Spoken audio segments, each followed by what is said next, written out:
Today is Monday, September 22nd, 2025, and it is Mic Drop Monday. Join me as well as a couple of people from the emergency response team from the Postal Service as we discuss suicide prevention and awareness within the post office and in our personal lives. We would love to have you and tell us your thoughts.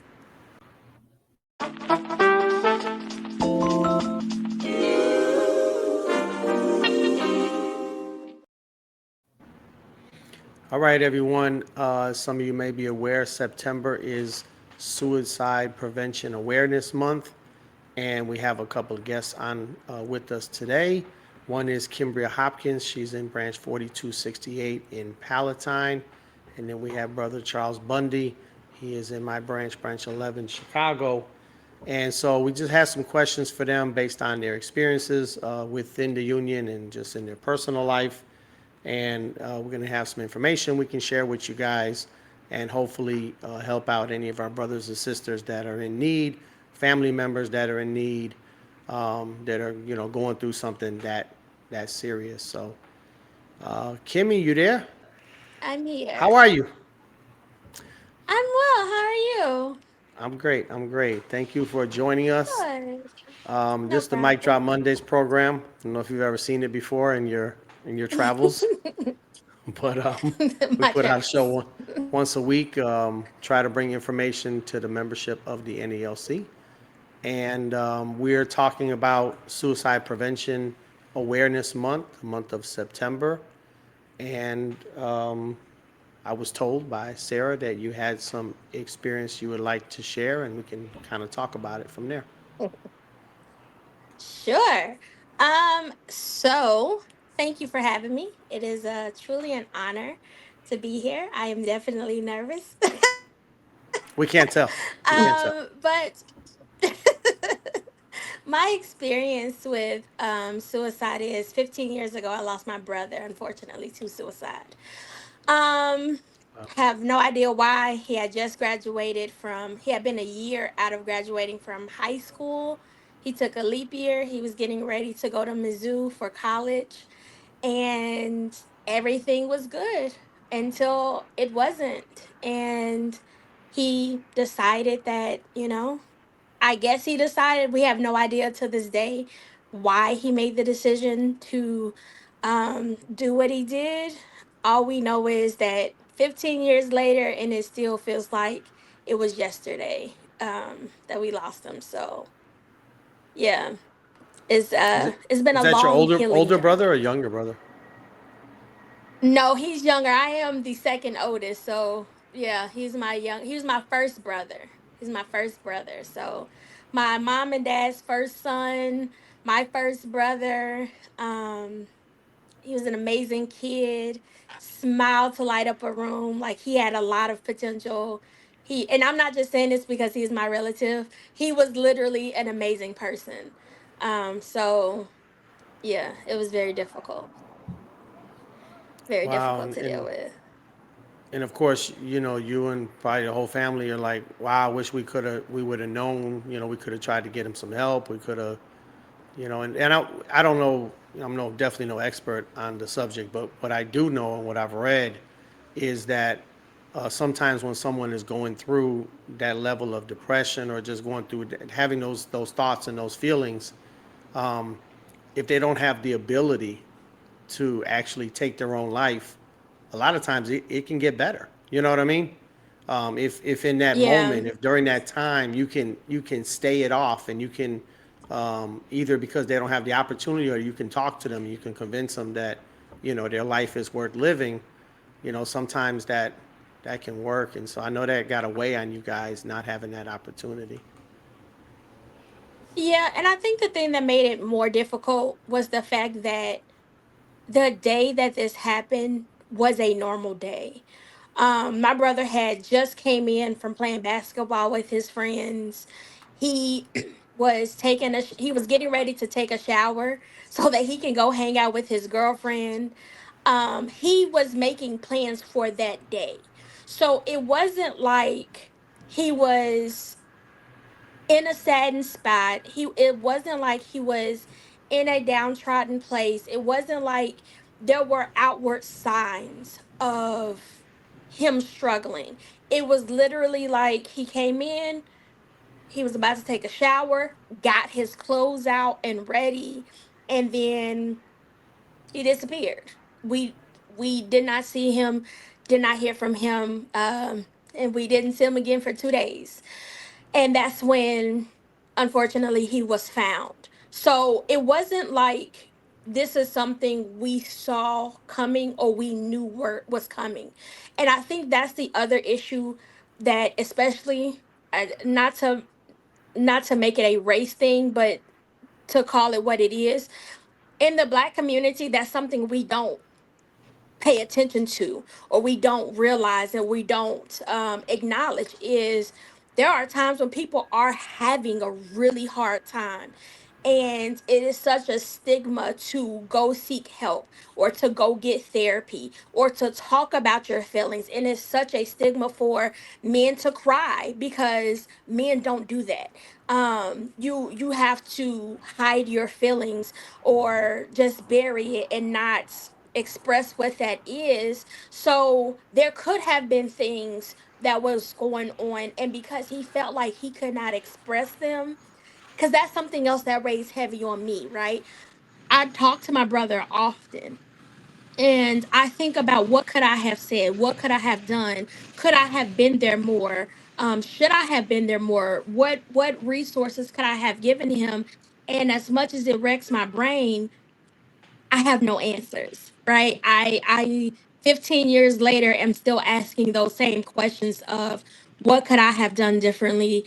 How could I have made him open up to me more? And I don't even know what the struggle was. I don't even know what the problem was. Um, as Sarah mentioned earlier, I'm a hugger. So I feel like a hug could just make everything better, or just let me sit and be in this place with It you. can't it can't But, hurt, Kimmy. It can't hurt. and I love it. Like, yes, please come here. Let me just, um, but I don't know. I don't, this is not something that I would have ever in my 38 years of life. This is not something that I would have ever been able to say I would be doing because I was affected by someone who committed suicide, because it was just not foreseen. Not only in my life, but I never knew anybody who committed suicide before my brother. So this was hard. It was very hard. Let's bring in.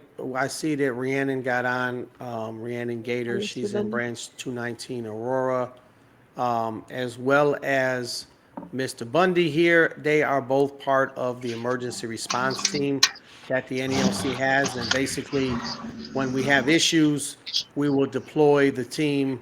The NELC headquarters will become aware of a tragedy, a situation where letter carriers need help.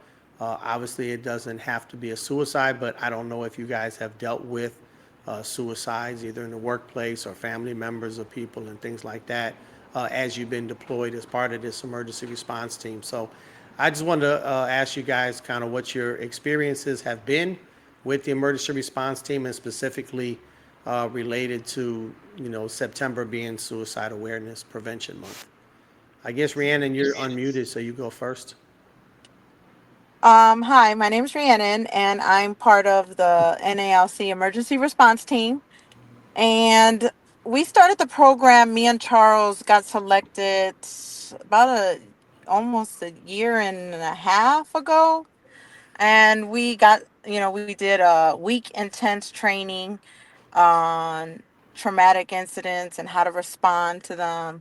And then we got deployed immediately within less than a month, I think, right, Charles? Um, so we actually experienced going out on suicide, where unfortunately a carrier had went home and just did not, he was working and decided to go home. And management found them for the wellness check. And it affected a lot of people, and nobody saw it coming. And I think that's where we've gotten trained on how to spot incidents, that maybe strike a nerve for somebody and brings things heavy on their hearts, where now something happened to somebody else, but now they feel it. And I think society makes it difficult because of social media, because of what could be displayed. Nobody really wants to talk about what's really going on. I think the persona is that, we have to live this image, right? We have a lot of pressure to live a certain way. And a lot of people are affected because they don't want to display, or like was said, don't want to seek for help, right? You got to talk to somebody. And in reality, nowadays people don't even have attention span to really, people say, "Hey, how you're doing?" But do they really care about how somebody's doing? And I know I heard somebody said, that a hug can make a difference. Just engaging with, people, it's a lot out there, and a lot of people are suffering. And we got trained to identify some factors. And some of those things are, where people disassociate. They're, somebody is a certain way all this time, and next thing you know, they're very agitated, or they're lashing out, or they're just, their behavior is totally different. It's important to check on your people that are around you, that people who mean a lot to you. It's Suicidal is actually like a serious topic that a lot of people face, a lot of thoughts. you know um I know Bundy can chime in on that, because I know that he's been through stuff too, and I have, personally myself. People just don't know that, like, financial hardship plays a factor on people's mindset every day. It's a lot of things. And I think that, we have brochures, and we got to push this out for our brothers and sisters, that it's okay to talk about these subjects. It's okay to identify. We, because the statistics show that it happens more often than we actually are aware of. Charles, do you want to chime in on that? Because I don't know if you can unmute. Hey, Bundy, also, if you guys could give everyone an idea of what you do when you go out to these offices, particularly when you had that situation with the carrier committing suicide, what was the response from the carriers, and what are the things you guys did? I think that would be helpful for everyone Yeah. listening as well. Charles, you want to Okay, tell them? yes, as the emergency response team, we go out and we provide peer-to-peer counseling. We're not counselors, but what we do, we understand what the letter carrier are going through. So what we look for is first their well-being, to make sure that the traumatic injury or the traumatic incident or death has not caused a ripple on the workroom floor. We try to identify those who might be harmed by the traumatic incident and try to get them to the counseling that they possibly need. The signs to look for in suicide, I think, was the biggest shock, because everybody didn't know, that this carrier was at that point to where one would take one's life. And just to piggyback on what Rhiannon said, the things that we need to look for a person that is possibly committing suicide would be withdrawals from friends, saying goodbye, giving away important items that someone might keep for a keepsake, or making a will unabruptly. Or even if you're driving with them and you see that they start to drive erratically in their fast speeds, that too is a tell-all.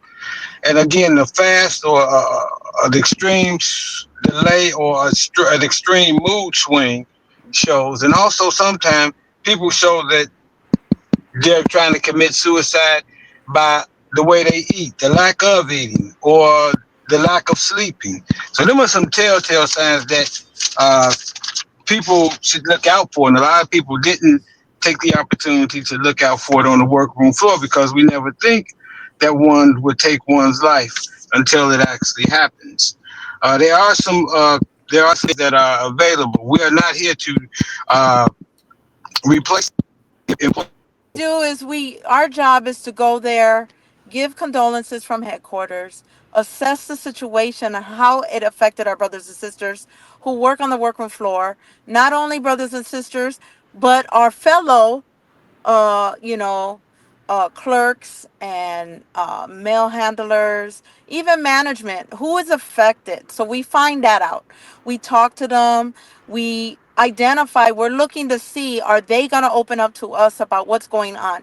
Because it's a trickle effect, what affects somebody here and all of a sudden, and we found that when we were out there, we found that other people, we found out that people were struggling financially, going through divorce, going through really hard times, just lost a brother and they didn't even tell nobody at the job, but they're opening up to us. And sometimes asking the right questions, like I said, you have to engage with people more than just saying how you're doing.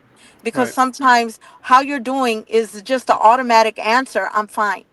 And fine is not fine, because we know that people, we don't have time to engage.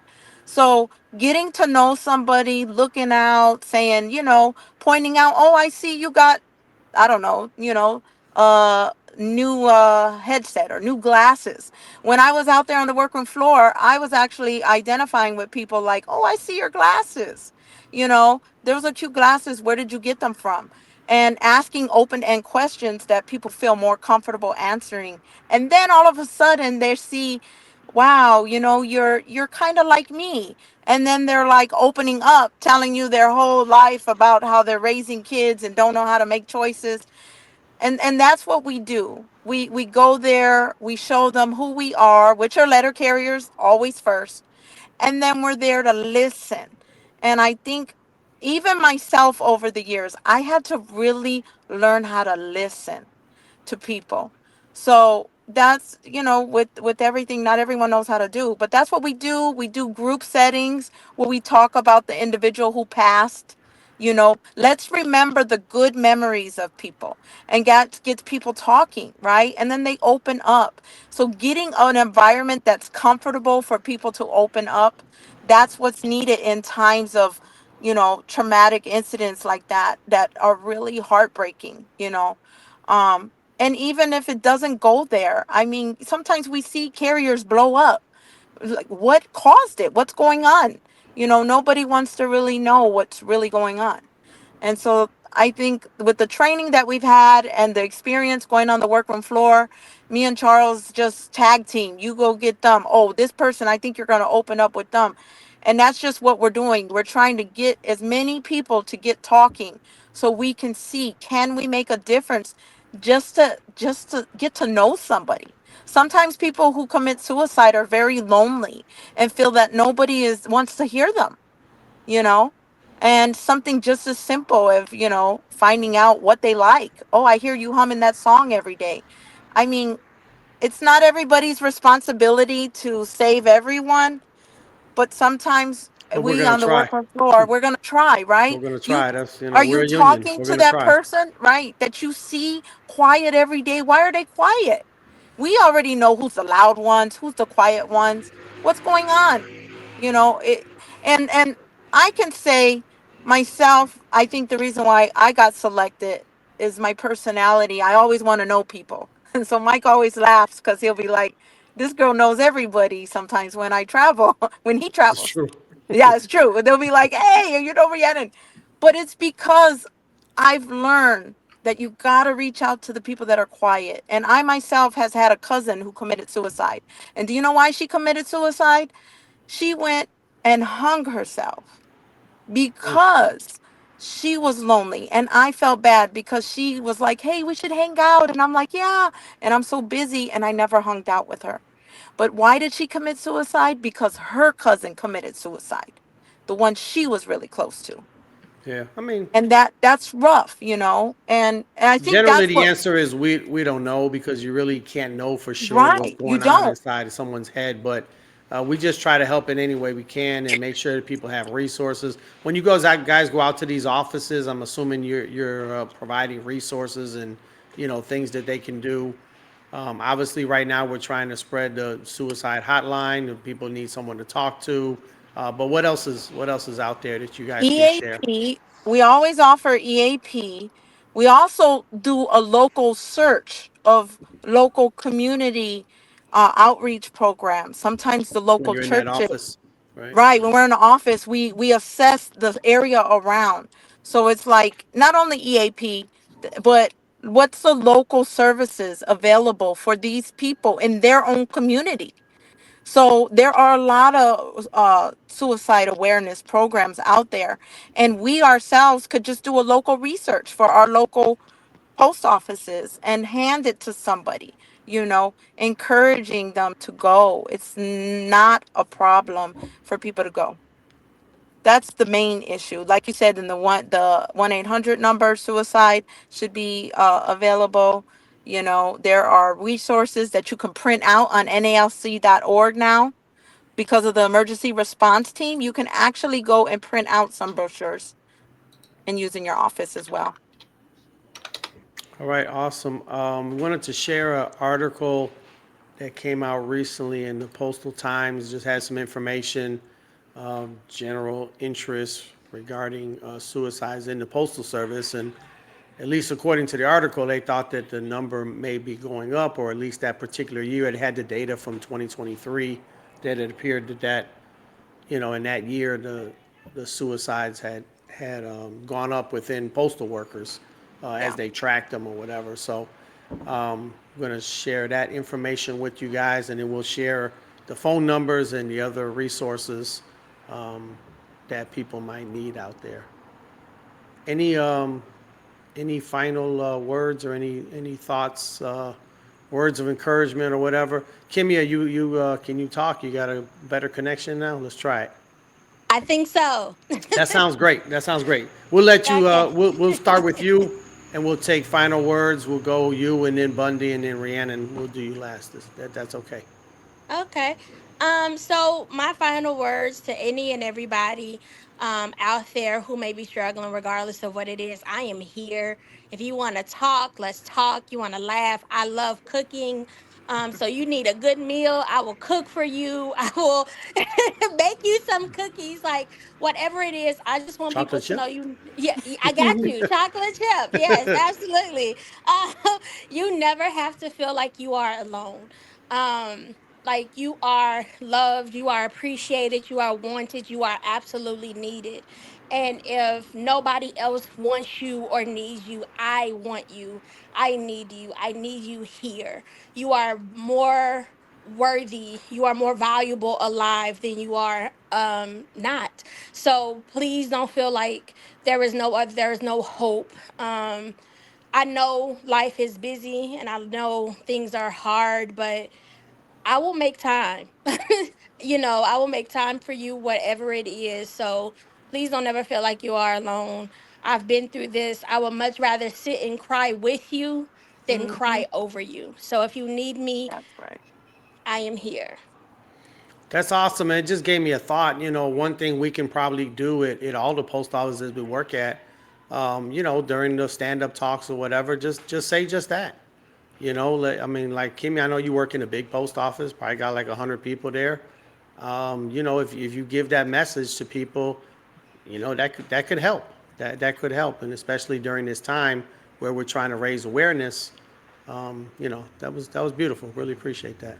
Thank you. No problem. I actually, like, if there's somebody at my office that I have not seen or I have not heard from, I am calling you. I am calling you. What's wrong? What did you need a ride to work? Where do you live? I've Even at the academy, I've picked carriers up from work, from home. I've taken them home after the academy. I've picked them up. Because I don't want someone. I want to do everything that I can to make sure you know that you are supported, you are loved, and there is somebody behind you. I'm little. I'm little, but I will do everything in my little power to make sure that you know you have somebody that has your back. That is awesome. That is awesome. Hey, just while we got you, we were talking earlier, and I noticed about you. You run to Chicago Marathon every year. Do you do that for a particular charity? Do you want to do one of those things where when you run in the marathon, you're doing it for a cause, or you just do it? No, so yeah, actually, for the first 2 years, I ran for Girls on the Run. In 2023, I ran for the Chicago Police Memorial Fund. So I've ran for charities before. Um, I think the American Foundation for Suicide Prevention, they may have discontinued their marathon team. But I found out about their team my first marathon after I had already signed on to run with another team. But yeah, I will absolutely run for a charity, if especially if it's something that I believe in. So yes, absolutely. All right, awesome, awesome. All right, Mr. Bundy, let's see how we're doing here, man. What's your final thoughts? I go ahead, Rhiannon. So, what Charles is trying to say is that you can actually go through your health benefit plan and get some assistance with like counseling and using that as well as another resource. So, I know that that's what we go out and we tell people, that you should contact your health plan and you can go ahead and get uh some assistance if you're struggling with something. So I think that's what Charles was trying to definitely point out. That's important. Just another resource to keep in mind. Um, that's really, I just really want to encourage people to reach out to others. Just a simple hi, you know, a hello is just a start. We're all brothers and sisters and we're all struggling through things. And sometimes a hello can go a long way. There's a lot of people that are struggling out there, and we will never know because not everyone's going to want to open up to us. Next thing you know, everybody knows our business. There's a mosquito in here. So, that's all I wanted to say, honestly, is that just don't forget to just be kind to others. Let's remember that the way we want people to treat us is, so let's be an example of what we expect from others. That's all. And I really did like how she said, you know, uh, I'll cry with you than cry over you. I think I'm the same way too. I really like that saying, sister. So I will keep that in mind And when we're I gonna do use talk that to one. people. Yeah, it's a nice line, and that's me. I will cry on the floor with somebody. I don't care. I've done it before and do it again, and I love that. So thank you um for having me on here. Let me Yeah, see. thanks, Rhiannon. Thanks for everything you guys do, you personally and in conjunction with the emergency response team. I really appreciate that work. Bundy, you got any final words? Thanks for having me on the show. It was informative. God bless each and every one who's listening. And remember, your life is important. Thank you, my brother.